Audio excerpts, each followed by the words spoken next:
चलिए भाई, तो हम ये वाला क्वेश्चन कर रहे थे बच्चों, एक बार इसका रिवीजन कर लेते हैं तो it would be much better for us. Sundry debtors, heading is current assets, sub heading is trade receivable. Securities premium reserve, heading is so called shareholder funds, sub heading is reserves and surplus. I repeat, securities premium reserve, heading is shareholder funds, subheading is reserves and surplus. Debentures, heading is non-current liability, subheading is long-term borrowing. ये सब heading आना बहुत जरूरी है, बहुत ही ज्यादा जरूरी, मतलब इतना ज्यादा जरूरी कि जरूरी भी इतना ज्यादा जरूरी नहीं जितना ये समझना जरूरी है। थोड़ा ज्यादा जरूरी हो गया क्या? चलिए कोई बात नहीं, बट जरूरी तो है ही है, नहीं तो आपको रेशियो सिर के ऊपर से निकल जाएगा। पीएल क्रेडिट बैलेंस, इसके भी दादाजी हैं शेयर होल्डर फंड्स और पिताजी हैं reserves and surplus. Bank balance, दादाजी हैं करंट एसेट्स और पिताजी हैं cash and cash equivalents. Correct चलो, पक्का। चलिए, तो अब थोड़ा पूर्व ज्ञान की तरफ फिर से आएंगे बच्चों। मैंने आपको disclosure of items in balance sheet पढ़ाना स्टार्ट किया था शायद, और हमने शेयर होल्डर फंड्स तो समझाई है पिछले चैप्टर में। रिजर्व्स एंड सरप्लस मैंने बता दिया था आपको क्या क्या आइटम्स आते हैं।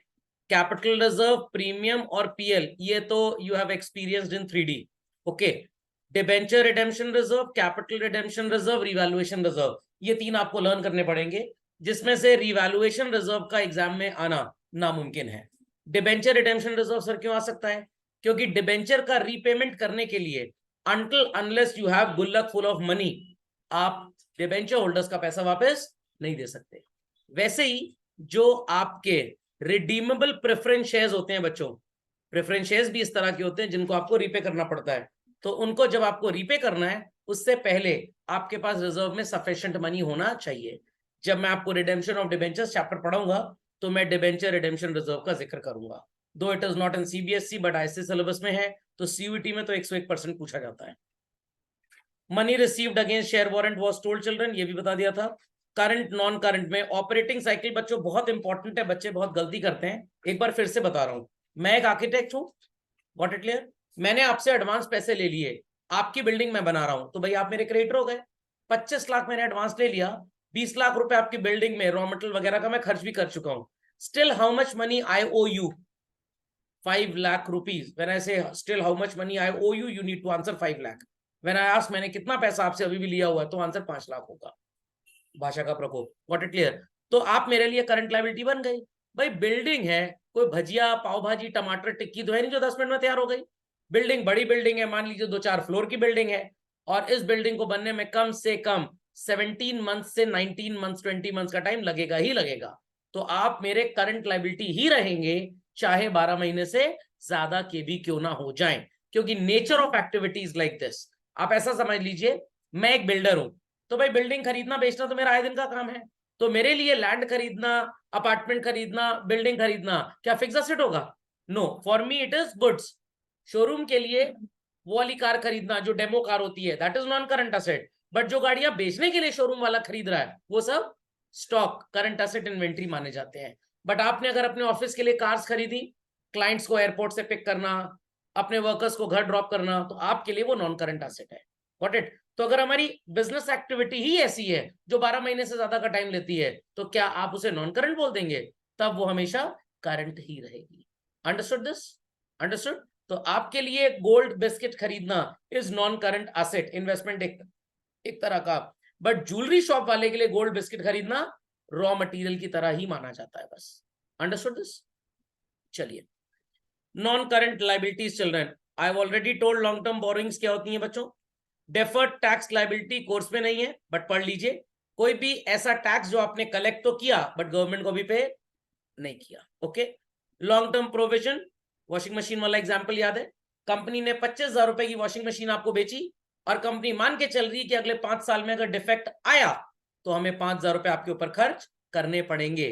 तो 25 में से 20,000 की सेल मानते हैं और 5,000 इस वारंटी प्रोविजन में डाल देते हैं। I hope so I am not very fast. पक्का? नेक्स्ट, ग्रेचुटी याद है, प्रोविडेंट फंड याद है, ये सब पैसा भी एम्प्लॉयर बचा के रखता है, एम्प्लॉय जब कल को रिटायर होगा उसे देना पड़ेगा, तो it is also long term.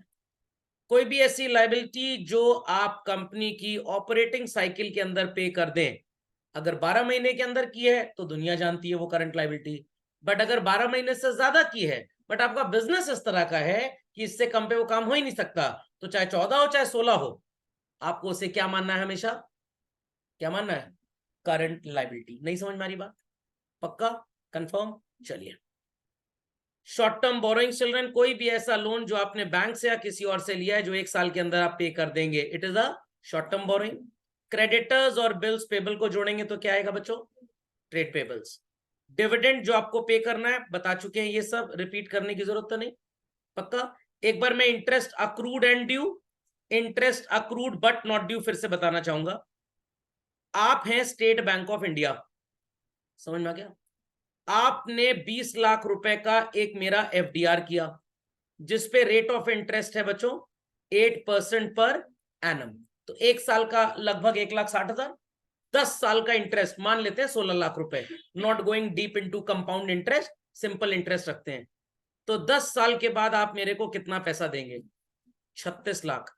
हर साल इंटरेस्ट कितना बनेगा बच्चों? 16 लाख। बट मेरे को आप देंगे नहीं अभी, मेरी एफडी में जोड़ते जाएंगे, आई रिपीट, मेरी एफडी में जोड़ते जाएंगे। आप बैंक से जब स्टेटमेंट मांगोगे ना, पहले साल वो बता देंगे आपका पैसा जो 20 लाख था वो 21,60 हो गया, अगले साल 23,20,000, फिर 24,80,000, पैसा बढ़ता जाएगा, बट मिलेगा कब? 10 साल के बाद। तो 10 साल के बाद it is called as children interest accrued and due to be paid, accrued and due to be paid. सवेरे सवेरे आपके दोस्त ने 11 बजे फोन कर दिया, हैप्पी बर्थडे, पार्टी ड्यू है, टू बी गिवन शाम को होगी 6 बजे। समझ में आया कि नहीं आया? बट हर साल का इंटरेस्ट ऐड हो रहा है बच्चों, बट पे कब होगा? 10 साल के बाद। तो यहां पे इंटरेस्ट अक्रूड तो है but due to be paid नहीं। खाना घर में बन रहा है आपके लिए, बट खाएंगे तो डिनर टाइम पे, या जैसे ही बनेगा हपची तरह लपेट लेंगे। समझ में आ गया? समझ में आ गया कि नहीं आ गया? चलिए, इनकम रिसीव्ड इन एडवांस सबको पता है, कॉल इन एडवांस आप जानते हैं, इंटरेस्ट ऑन एडवांस भी हमें देना है, तो ये भी आउटस्टैंडिंग एक्सपेंस कहां जाएगा? Other current liability. Provision for doubtful debts, provision for discount, या तो डेटर्स में माइनस कर लो, नहीं माइनस करते तो कहां लिखेंगे? शॉर्ट टर्म प्रोविजंस में। एंड प्रोविजन फॉर टैक्सेशन तो जाएगा शॉर्ट टर्म प्रोविजन में। किसी जमाने में प्रपोज डिविडेंड भी प्रोविजंस में जाता था, बट मैं आपको जब कैश फ्लो पढ़ाऊंगा तो आई लेट यू नो कि ऐसा क्यों नहीं है। तो लायबिलिटी की कहानी मेरी जुबानी समझ में सबको आ जानी। चलिए, एसेट्स पे आते हैं बच्चों। सबसे पहली एसेट कौन सी है चिल्ड्रन? फिक्स्ड में टैंजिबल, जिसको देख सकते हैं और टच कर सकते हैं, land and building, plant and machinery, furniture, vehicle etcetera. But अब बच्चों ये क्या बन गया है? पीपीई किट नहीं, प्रॉपर्टी प्लांट एंड इक्विपमेंट। ये 2021 में चेंज आया है, व्हाट इट क्लियर? आईसी ने इसको 22 में अडॉप्ट कर लिया, सीबीएसई अब इस साल से अगर बच्चे नहीं लिखेंगे तो नंबर कट जाएंगे उनके। ओके, इंटैंजिबल के लिए भी आ गया है बच्चों, property plant equipment and intangible asset, goodwill, copyright, trademark वगैरह। समझ में आ गई बात? समझ में आ गया बात? मैंने लिखा जरूर है बच्चों not to be evaluated, but पढ़िएगा, ये आपको आगे चल के काम आएंगी चीजें सब। कैपिटल वर्क इन प्रोग्रेस बता दिया क्या होता है बच्चों, जब बैलेंस शीट पढ़ी थी हमने। बिल्डिंग बन रही है ऑफिस की नई, अभी तैयार नहीं हुई, फैक्ट्री बन रही है बट अभी रेडी नहीं हुई। कॉपीराइट के लिए अप्लाई किया हुआ है बच्चों, बट अभी गवर्नमेंट ने आपको इसका लाइसेंस नहीं दिया।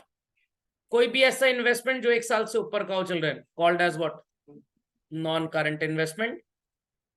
गुड्स खरीदते टाइम जीएसटी पे तो कर दिया, बट अभी आपने सो कॉल्ड गवर्नमेंट को जो जीएसटी पे किया है वो वाले गुड्स किसी को बेचे नहीं, सेट ऑफ नहीं हुआ अभी, तो GST as prepaid expense government के पास जमा है। खैर, नॉट टू बी इवैल्यूएटेड है, परेशान मत होइए। कोई भी ऐसा पैसा जो हमने किसी को डिपॉजिट के फॉर्म में दिया, लाइक सर आपने 25 किलो वोल्ट एम्पियर का एक इलेक्ट्रिक कनेक्शन लिया, 2 लाख रुपए इलेक्ट्रिसिटी डिपार्टमेंट को सिक्योरिटी दी हुई है, मीटर मीटर लगता है सिक्योरिटी देते ना, ये पैसा क्या अगले दिन वापस हो जाएगा? जब तक आपके यहाँ कनेक्शन रहेगा सिक्योरिटी वहां पे जमा रहेगी। This is called as long term loans and advances. समझ में आई बात? पक्का? आपने एक 5G का लाइसेंस लिया 1500 करोड़ रुपए का, जिसकी वैलिडिटी 20 साल है, ये पैसा आपने गवर्नमेंट को दे दिया, ये पैसा आपने गवर्नमेंट को दे दिया। This is called as what बच्चों? Long term loans and advances. नहीं समझ में आ रही बातें? समझ में आ गया पक्का? क्योंकि ये सब चीजें चाहे आपसे बोर्ड ना पूछे 12th में, बट आगे चल के जब आप ग्रेजुएशन में लॉ पढ़ेंगे, जब आप ग्रेजुएशन में अकाउंटिंग पढ़ेंगे, तो वहां पे टीचर्स आपको बताएंगे, इवन इनकम टैक्स में बताया जाएगा कि 1500 करोड़ अगर 20 साल का आपने लाइसेंस फी दिया तो हर साल की लाइसेंस फी लगभग 75 करोड़ रुपए हो गई। आप इस 75 करोड़ को हर साल राइट ऑफ करेंगे डेप्रिसिएशन की तरह। समझे बात को? कोई भी ऐसा इन्वेस्टमेंट जो 12 साल के 12 महीने के अंदर इनकैश हो जाए, it is known as current investment. Inventory, ये बड़ा मजेदार है बच्चों। Raw material, work in progress, finish goods, stock in trade, आज भी है कल भी रहेगा। Stores and spare parts, loose tools. Balance sheet पढ़ते टाइम इन्वेंट्री होता है, बट जब आप अकाउंटिंग रेशियोज पढ़ोगे तो ये इन्वेंट्री नहीं होगा। कैश फ्लो पढ़ोगे तो फिर ये इन्वेंट्री हो जाएगा। क्या नौटंकी है सर ये नौटंकी क्यों है? When I teach you ratio analysis और accounting ratios, I let you know. समझ में आ गया? डेटर्स और बिल रिसीवेबल को जोड़ देंगे बच्चों तो क्या आ जाएगा? Trade receivable. Cash in hand, cash at bank hand. Sir ये मार्केटेबल सिक्योरिटी क्या होता है? मैं बोलूंगा कि ये डिबेंचर होता है, मैं बोलूंगा ये म्यूचुअल फंड होता है, मैं बोलूंगा ये शेयर होता है। तो सर टॉस कर लें क्या? हेड्स आया तो करंट इन्वेस्टमेंट, टेल्स आया तो ये। अगर आपने शेयर डिबेंचर इस ऑब्जेक्टिव से खरीदा, you are going to keep it for 5 years, it is known as long term investment. What? Long term. 1 साल तो कम से कम मैं रखूंगा ही रखूंगा, 10 महीना में रखूंगा ही रखूंगा, 8 महीना में रखूंगा ही रखूंगा, 6 महीना में रखूंगा ही रखूंगा। करंट इन्वेस्टमेंट, मैंने आज शेयर खरीदा, मैं कल भी बेच सकता हूं, परसों बेच सकता हूं, मैं सेम डे बेच सकता हूं, then it is marketable security. समझे बात को? तो अगर मैंने एक फ्लैट खरीदा विद द व्यू पॉइंट की मैं इसको लेट आउट कर दूंगा और जिंदगी भर इसका किराया खाऊंगा, तो ये मेरे लिए लॉन्ग टर्म एसेट हो गया। लॉजिक समझ में आ गया? बट अगर मैं प्रॉपर्टी डीलर हूं तो ये मेरा स्टॉक इन ट्रेड हो गया। वही डिफरेंस यहां पे भी है। नहीं समझे बात को? पक्का? चलिए, कोई भी आपने एम्प्लॉय को अगर एडवांस दिया तो इट इज कॉल्ड एज टेलांटी, short term loans and advances. अब देखिए यहाँ पे लिखा है ना अदर करंट असेट्स, और मैं लास्ट लेक्चर में जब बैलेंस शीट पढ़ा रहा था तो मैंने बोला था कि अभी आपको लिखना तो लिख लीजिए, बट बहुत बार आपको prepaid expense other current assets में ही मिलेगा, short term loans and advances में नहीं मिलेगा। Got it clear? Accrued income and advance tax only. Sir मतलब अगर आपने कस्टम अथॉरिटीज को 10 करोड़ रुपए एडवांस इंपोर्ट ड्यूटी पे कर दी कि भाई रख लो, हमारा सामान आएगा तो रोकना मत, तुरंत ड्यूटी का पैसा काट के डिस्पैच कर देना। लाइक मान लीजिए कि मेरा प्लांट है और रॉ मटेरियल मेरा मान लीजिए गल्फ कंट्री से आता है, 100 करोड़ के रॉ मटेरियल पे 15 करोड़ की इंपोर्ट ड्यूटी है। कितनी? 15 करोड़, 15%। अब कस्टम डिपार्टमेंट को जब तक इंपोर्ट ड्यूटी नहीं देंगे वो नालायक वहां से रॉ मटेरियल रिलीज नहीं करेंगे, हमारी फैक्ट्री में तो काम रुक जाएगा। तो हमने उनको 50 करोड़ जमा कर दिया, रख लो इसको। जैसे ही गुड्स आएंगे, इंपोर्ट ड्यूटी का जो पैसा बनेगा काट पीट के हमको एक नोटिफिकेशन दे दीजिएगा और हमारा गुड्स रॉ मटेरियल तुरंत क्लियर कर दीजिएगा। ये अगर एडवांस है तो ये बच्चों short term loans and advances में आ सकता है, ये प्रीपेड में अदर करंट एसेट्स में नहीं आएगा। ये बहुत बड़ी कंट्रोवर्सी है। सम बुक से कि short term loans and advances लिखिए, सम बुक से कि अदर करंट। आईसी की बुक्स में ज्यादातर short term loans and advances है, बट अगर सीयूईटी में आता है क्वेश्चन और आप स्टेला आंटी के घर में चले गए तो चप्पल मार के भगा देंगे आपको, सीयूईटी में नंबर कट जाएगा, क्योंकि सीयूईटी एनसीईआरटी बेस्ड बनता है। समझ में आ गया? समझ में आ गया? जैसे प्रॉपर्टी प्लांट एंड इक्विपमेंट, आज भी अगर सीबीएसई का बच्चा ना लिखे और वो टैंजिबल इंटैंजिबल लिख दे उसको नंबर मिल जाएगा, क्योंकि एनसीईआरटी किताब में अभी भी पीपी इनकॉर्पोरेट नहीं हुआ, आईसी वालों नंबर निपटा दिए जाएंगे। समझ में आ गया? ये मानवता की लड़ाई है और क्या, इसको कहां तक हम कुत्ते बिल्ली की बहस में लगे रहेंगे। ओके, चलिए भाई। उसके बाद बच्चों contingent liability and capital commitments पढ़ाया था मैंने ओल्ड बैलेंस शीट में। कोई भी ऐसी लायबिलिटी जो पे करनी भी पड़ सकती है और नहीं भी। मैंने गुड्स बेचे, कस्टमर ने केस कर दिया मेरे ऊपर कि आपके गुड्स की क्वालिटी डिफेक्टिव थी, पैसा वापस दीजिए। मैंने कहा अरे A1 क्वालिटी थी, तुम क्या बकवास कर रहे हो। कोर्ट में केस हो गया। अगर हमारे फेवर में डिसाइड हो गया तो हम बच जाएंगे, अगेंस्ट में डिसाइड हुआ तो नप जाएंगे। तो हम मान के चलेंगे कि कंजर्वेटिज्म प्रिंसिपल हमारे अगेंस्ट में ही डिसाइड होगा। तो कहां पे लिखेंगे बच्चों उसको? Contingent liability. आपने 50 करोड़ रुपए का कॉन्ट्रैक्ट किसी से किया बिल्डिंग बनवाने का या अपनी बिल्डिंग बनवाने का, किसी से आपकी वो बिल्डिंग बनाएगा या आप किसी की बनाएंगे, लॉन्ग टर्म है, बड़ी वैल्यू है, तो it is known as capital commitment. समझ में आ गया? पक्का? तो इस शीट को भगवत गीता कुरान बाइबल की तरह डेली 1 हफ्ते तक दिन में 3 बार पढ़ लीजिए, सुबह दोपहर शाम। सारी चीजें आपके दिमाग में कंटेस्ट हो जाएंगी। नहीं पढ़ना चाहते कोई प्रॉब्लम की बात नहीं है, उसका भी तरीका बताता हूँ। उसका तरीका ये है कि 4 बार पढ़ लीजिएगा, बिना पढ़े काम होगा नहीं। अगर 3 बार नहीं पढ़ना चाहते तो तरीका बता दिया 4 बार, 4 बार नहीं पढ़ना चाहते तो 5 बार पढ़ लीजिएगा। ओके, पढ़ना पड़ेगा। और स्टार्टिंग में कुछ क्वेश्चंस आपको शीट देख के करने पड़ेंगे, फिर धीरे धीरे आपको लर्न हो जाएगा। क्योंकि देखो भाई, प्रैक्टिकल तो है नहीं, आएगा सिर्फ इसी तरह नौटंकी 2 कौड़ी की हेडिंग सब हेडिंग में। समझ में आ गया?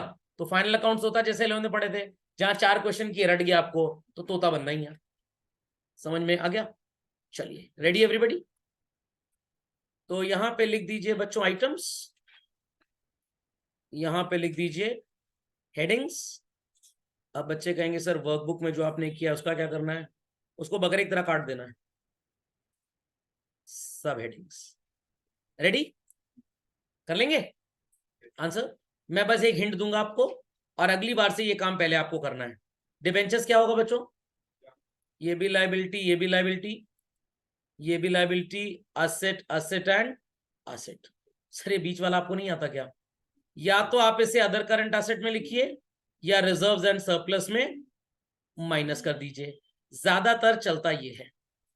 समझ में आया? पक्का? बट सीबीएसई वाले बच्चे अगर इसको अदर करंट असेट में लिखेंगे उनको नंबर मिलेगा। आईएससी वालों के लिए वहां किसान बैठे हुए हैं काटने के लिए, गाजर मूली की तरह। तो आईएससी थोड़ा ज्यादा स्ट्रिक्ट है, सीबीएसई के अंदर ममता बरकरार है। तो आईएससी पिताजी और सीबीएसई मम्मी है, मम्मी के अंदर हमेशा ममता रहेगी और पिताजी के अंदर क्रूरता रहेगी हमेशा। एक लाइव वायर, एक न्यूट्रल वायर और अपर थिंग। चलिए भाई, हो जाएगा। 1 2 3 4 5 6 7 8, 10 मिनट्स का टाइम दे रहा हूं, झटपट कर लीजिए। चलिए बच्चों, 12% debentures heading is non current liability. पहले मैं आपको बता देता हूं कि कौन सी 5 हेडिंग्स होती हैं। SF, NCL and CL on the liability side, NCA and CA on the asset. 5 के अलावा कोई छठी हेडिंग है ही नहीं। Equity share capital is SF, this also SF, ये भी SF लिखेंगे बिकॉज मैंने आपको बोला है कि आप रिजर्व एंड सरप्लस में माइनस करने वाला कॉम्पोजिशन ही अप्लाई करिए। This is also SF, current asset, current asset and current asset.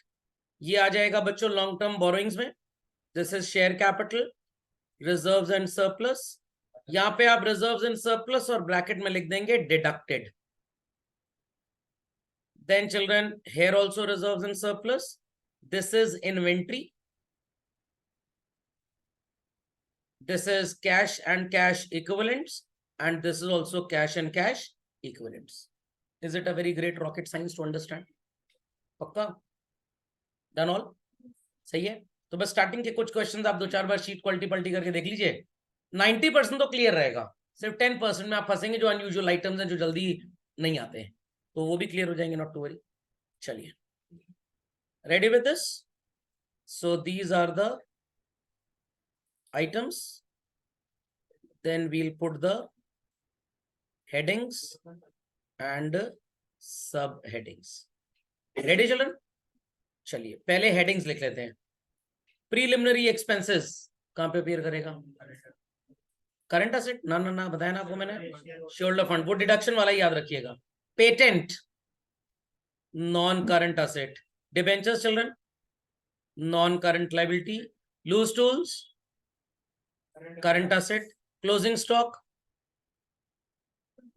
Current asset. Motor vehicle, non current asset. Cash at bank. अब 1-2 बार बच्चों ने ऐसा भी क्वेश्चन पूछा है, सर मान लीजिए कैश रखा था बॉक्स के अंदर और चाबी खो गई और मिली ही नहीं 1-2 साल तक, तो उसे नॉन करंट असेट बोलेंगे? तो मैंने कहा हाँ, तुम्हें भी आज से नॉन करंट असेट ही बोलेंगे, क्योंकि तुम्हें उम्मीद लग रही है ठीक ठाक नंबर लाने की। Provision for tax children, current liability and bill receivable, current asset. अब आइडेंटिफाई करते हैं व्हाट इज कॉल्ड एज सब headings. Preliminary expenses children, reserves in surplus, bracket में आप लिख देंगे व्हाट? डिडक्शन। पेटेंट्स बच्चों कहां पे आएगा? इनटैंजिबल असेट तो लिख सकते हैं, बट याद रखिए property plant equipment and intangible asset, ये नया हेड है, ठीक है। डिबेंचर्स बच्चों, long term borrowings, loose tools, inventory, closing stock will also appear under inventory, motor vehicle चल रहा है, टैंजिबल असेट और ओब्लिक करके लिख देंगे प्रॉपर्टी प्लांट एंड इक्विपमेंट। ये ऐसा वर्ड बना दिया गया, प्रॉपर्टी में तो लगभग सभी कुछ आ जाएगा। Okay, cash at bank children, cash and cash equivalents, provision for tax कहां जाएगा, ना ना ना, short term provisions, bill receivable will go in trade receivables. अब समझना है क्यों मैंने ओल्ड अप्रोच और न्यू अप्रोच से आपको बनवाई थी बैलेंस शीट, क्योंकि बनाया था तो कितना दिमाग में भी बसा हुआ है, ना बनाया था तो सभी उड़ गया होता, सब रटना पड़ता आपको। तो 80% कॉम्पोजिशन तो उस क्वेश्चन को करने से क्लियर हो गया। Quickly do it. चलिए चलिए proceed to the next question. चलिए बच्चों, क्वेश्चन नंबर 3। हर आइटम के ऊपर ही इतनी स्पेस है कि आप लिख सकते हैं कौन सी इसकी हेडिंग है, कौन सी सब हेडिंग। एक मैं बता दूंगा, बाकी आपसे एक्सपेक्टेड है। इन्वेंट्री का हेडिंग है बच्चों करंट असेट, और सब हेडिंग सो कॉल्ड इन्वेंट्री ही है। समझ में आ गया? चलिए बाकी कर लेंगे आप। Start fast, time allotted 5 minutes. चलिए बच्चों, let's check. Equity share capital, shareholder funds and then share capital. Plant and machinery is non current asset and tangible fixed asset, या आपने लिखा हो property plant and equipment. Preference share capital is shareholder funds and share capital children. Here it is shareholder funds and reserves and surplus. मैं बाद में सब heading लिख रहा हूं, okay. Then it is current liabilities and OCL, other current liability. Then children proposed dividend cross कर दीजिए। अब ये बैलेंस शीट के बाहर जाता है, आप इसे लिख सकते हैं contingent liability। क्रॉस इसलिए कि आपको याद रहे कि ये बैलेंस शीट के अंदर अपीयर नहीं होता। Why it doesn't go inside बच्चों? कंपनीज ने बहुत ईयर्स तक बहुत पागल बनाया पब्लिक के भोलेपन का फायदा उठा के। Institute of chartered accountants of India ने अकाउंटिंग स्टैंडर्ड 4 को रिवाइज किया और अब प्रपोज डिविडेंड को रोनाल्डो की तरह लात मार के फुटबॉल की तरह बाहर कर दिया बैलेंस शीट से। क्यों? कैश फ्लो में। I will explain this. Then children, non current assets, property plant and equipment या फीता, fixed, sorry FTA, fixed tangible assets. Then current investment children, current assets, ये इटसेल्फ सब हेडिंग है। Cash equivalent, current assets, correct.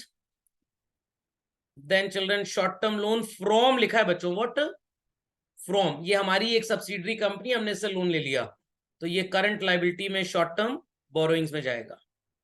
अब बच्चे कहेंगे sir ये public deposit क्या होता है? ये डिबेंचर की तरह ही होता है, बट इसका जो रीपेमेंट पीरियड होता है 18 महीने का होता है। तो इस केस में नहीं, शॉर्ट टर्म ही रहेगा, ये सॉरी लॉन्ग टर्म रहेगा। इसका रीपेमेंट पीरियड जो होता है वो 18 महीने का होता है, 12 महीने से ज्यादा का। बट इसके लिए आपको कोई सिक्योरिटी रखने की जरूरत नहीं है।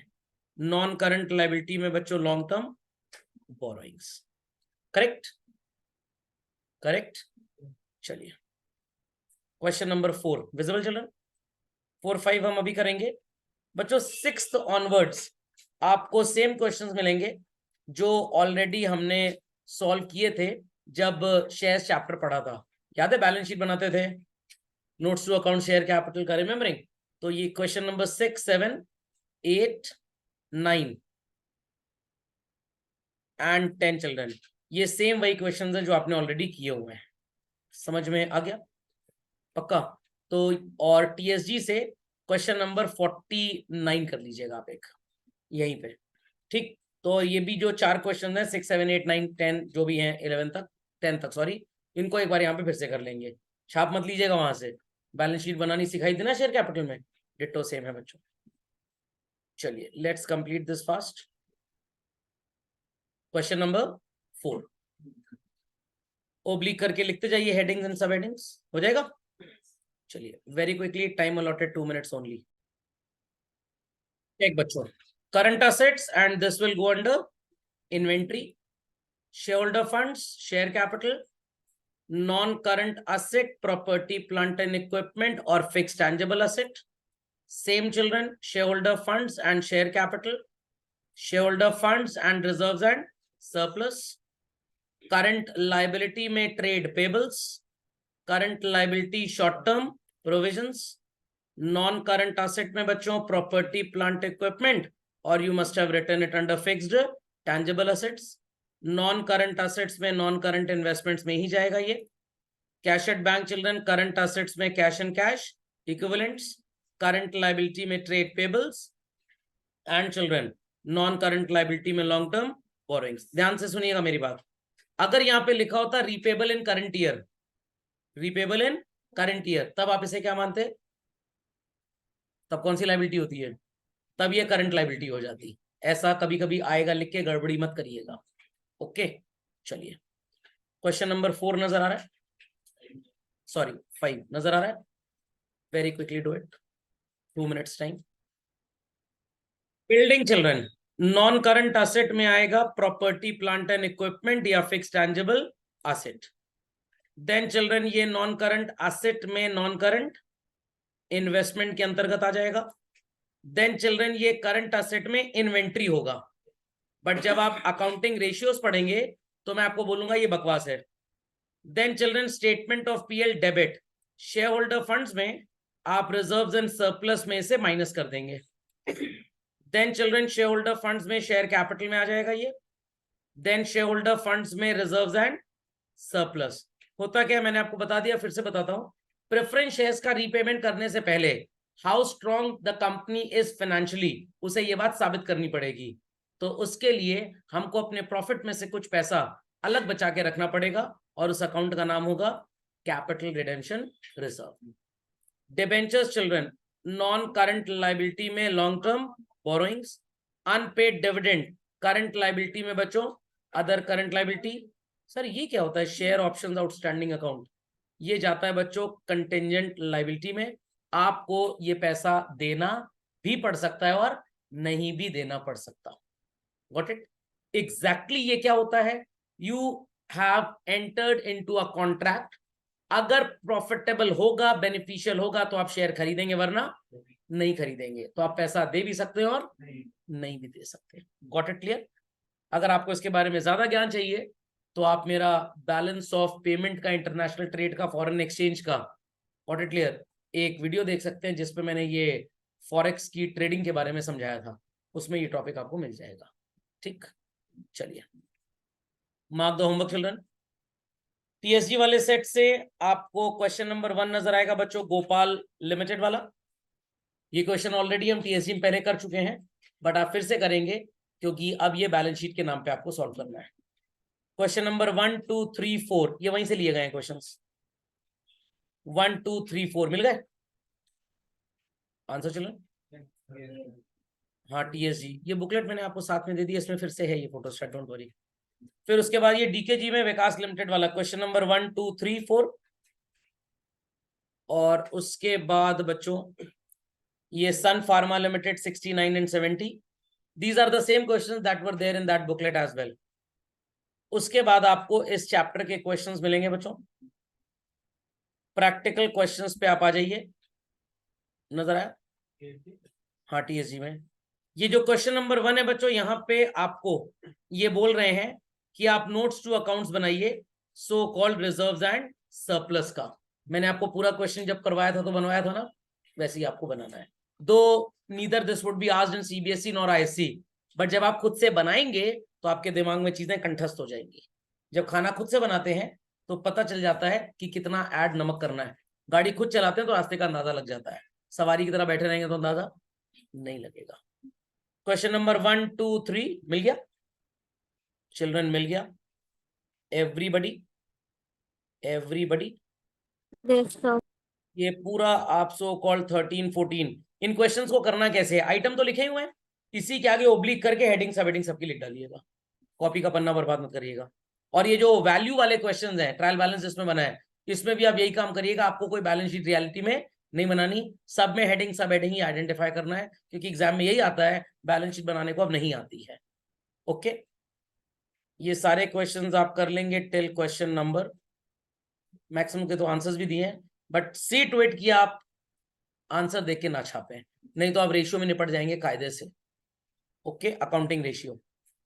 तो these are up till question number 20 9। फिर टीएसजी वाले सेट में ये जो एमसीक्यूज है बच्चों, इनको भी जरूर करिएगा।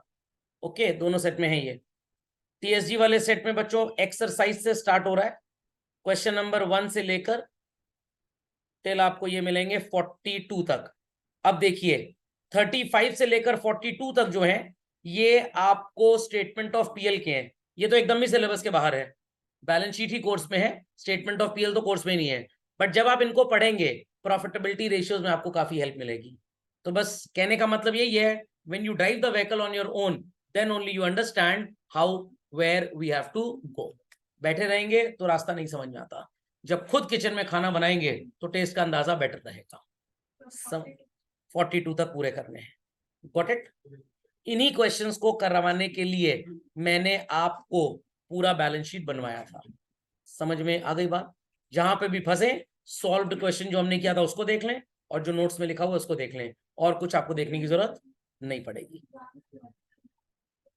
नहीं नहीं नहीं नहीं, अब है ही नहीं कोर्स में basically, neither it is an ISC nor CBSE. सिर्फ और सिर्फ आपको हेडिंग सब हेडिंग ही पूछा जाएगा। पिछले 5 साल का आईएससी का पेपर उठा के देख लीजिए। नहीं भाई, अब खत्म हो गया सिलेबस, उठा के देख लीजिए। सब हेडिंग हेडिंग, और ज्यादा से ज्यादा जो स्टार्टिंग के क्वेश्चन मैंने आपको दिए हैं नोट्स टू अकाउंट्स बनाने के, वो पूछ सकते हैं। वो भी आईएससी में आता है, सीबीएसई में आता। और पूरी balance sheet from trial balance ये कभी नहीं आएगा। व्हाट इट, जो बैलेंस शीट ही बनाने को आएगी, कुछ चीजें दे देंगे 5-10 आपको, मैक्सिमम क्वेश्चन ही 4-6 नंबर का आता है। तो क्या आपको 50 लाइन बैलेंस शीट बनवा देंगे? क्या बेवकूफी की बात है भाई।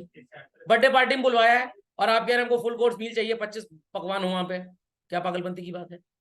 लाइक क्वेश्चन नंबर 35 क्या बोल रहा है, आपको बताना है कौन सी चीज कहां अपीयर करेगी। सेल रेवेन्यू फ्रॉम सर्विसेज ये चला जाएगा आरएफओ में। Sale of scrap other income, interest earned other income, gain ये भी चला जाएगा अदर इनकम में।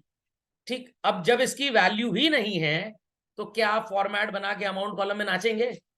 Simple as that. तो जैसे 11th क्लास में क्वेश्चन आता था trial balance is given, you are suppose to prepare trading PL balance sheet, अब ऐसा नहीं आता। सिर्फ कुछ आइटम्स देके बोल सकते हैं कि इनको बैलेंस शीट में या स्टेटमेंट ऑफ पीएल में रिप्रेजेंट कर दीजिए, और वो कभी आपका टोटल भी टैली नहीं करेगा बिकॉज सारे आइटम्स है ही नहीं। समझ में आई बात? तो जैसे हमने बैलेंस शीट में शेयर कैपिटल को रिप्रेजेंट किया था एक आइटम या 4-5 आइटम पूछ लेंगे, और प्रॉब्लम क्या, आपने तो सॉल्व किया है ना, और ऐसे ही क्वेश्चन आएंगे। समझ में आ गया? तो अगर आप ये सोचते हैं कि ट्रायल बैलेंस दिया होगा और कहेंगे बेटा एकदम खाली आइटम की तरह 4-6 घंटा लगा के बैठ के आराम से बना जाओ, ऐसा नहीं होता। वो उस जमाने में होता था जब आईएससी में क्वेश्चन 10 नंबर का आता था, और उसमें भी कभी पूरी बैलेंस शीट पूछी ही नहीं। पूरा ट्रेडिंग पीएल बैलेंस शीट 2005 या 6 में एक बार पूछा गया था 22 नंबर का, उसके बाद कभी नहीं आया। अब पैटर्न ही पूरा का पूरा स्मॉल क्वेश्चंस पे हो चुका है।